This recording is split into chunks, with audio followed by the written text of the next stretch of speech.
Nasty Story, des histoires vraies qu'on ne peut plus nasty. Tout comme la première histoire, nous allons nous baser sur des histoires, des aveux publiés sur psychologie.com. L'histoire d'aujourd'hui s'intitule « Je suis un homme soumis ». J'ai toujours été très amoureux de ma femme. Après plus de 10 ans de mariage, nous avons vécu une sérieuse crise au sein de notre couple. Ah, ça cause problème ça. La cause de nos disputes était toujours la même, le sexe. Me dis pas qu'elle va te tromper. C'est sloppy ça. Je la trouvais trop peu portée sur la chose et ça me frustrait. De son côté, elle avait de la peine à admettre son appétit et estimait que je réclamais trop. L'idée d'aller voir ailleurs m'a traversé l'esprit. Coquin ça.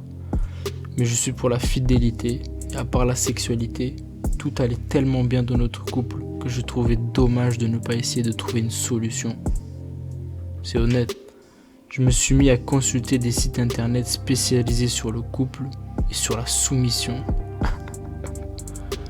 Mon épouse a toujours été la tête pensante du couple et je nourrissais depuis longtemps des fantasmes de soumission. Ce mec, c'est une chienne de guerre. J'ai pris conscience que cela pouvait être la solution pour nous deux. Le concept m'a conquis. Dès ce moment, j'ai désiré que mon épouse prenne le pouvoir et qu'elle aime cela.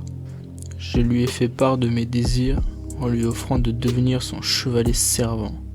Le principe du jeu, que nous appliquons toujours, est simple. Elle peut recourir quand elle le souhaite à mes services. Un vrai soumis. Il est aux ordres ce chien. C'est une forme de cadeau que je lui fais en me mettant entièrement à sa disposition. Pendant que je m'occupe des tâches ménagères, qu'elle l'exige de moi, elle a tout le loisir de prendre du temps pour elle.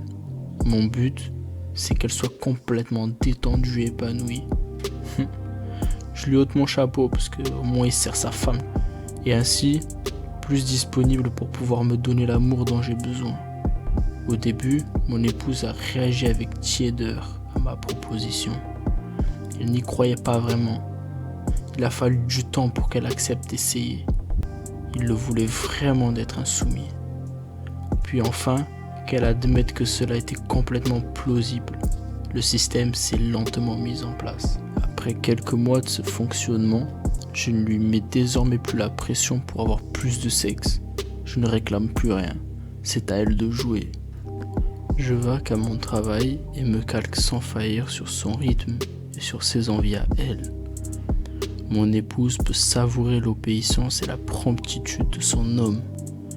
Elle est libre ensuite de me récompenser ou non par une attention, une caresse, un baiser. Ah ouais, humide tout ça. Elle possède les pleins pouvoirs d'attiser mon désir et de me cueillir lorsqu'elle se sent partante. Elle peut ainsi considérer mon ardeur comme une précieuse ressource plutôt que de me voir comme un obsédé du sexe. Sa seule responsabilité est simplement d'y penser. Elle ne doit pas oublier d'avoir envie d'accorder ses récompenses et de choisir le moment. Au-delà de l'aspect sexuel, me dominer est pour elle un formidable moyen de développement personnel, car cela l'oblige à prendre clairement conscience de ce qu'elle veut et de l'exprimer sans détour. Face aux enfants, mon épouse s'adresse à moi de manière classique, car, pour une question de construction de leur propre personnalité, nous ne voulons pas qu'ils aient l'image d'un père exploité, voire opprimé.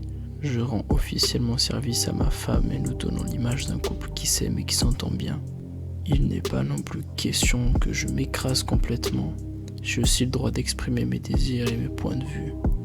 Ma place de mari soumis inclut le plaisir, en cas de conflit entre nous, de résoudre cette problématique en contemplant mon épouse prendre librement les décisions qui lui plaisent. Ce principe fonctionne car elle a du bon sens et les limites se posent naturellement. Depuis que nous avons adopté ce mode de vie, je me sens de nouveau très amoureux d'elle.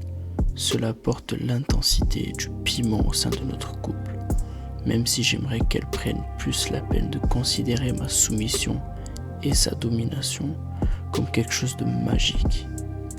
Comme dans n'importe quel couple, il s'agit de ne pas se reposer sur ses lauriers. Il a raison. Sinon, c'est la routine qui s'installe Je lui reparle alors de mes fantasmes, mais aussi des suggestions l'encourageant à jouir au mieux de sa suprématie. Idée qu'elle restera libre d'appliquer ou non. Un des freins qui ternissent parfois l'enthousiasme de mon épouse, c'est la crainte d'être hors norme. Si je disais « on arrête ce jeu maintenant », je pense qu'elle serait d'accord, à mon grand désespoir.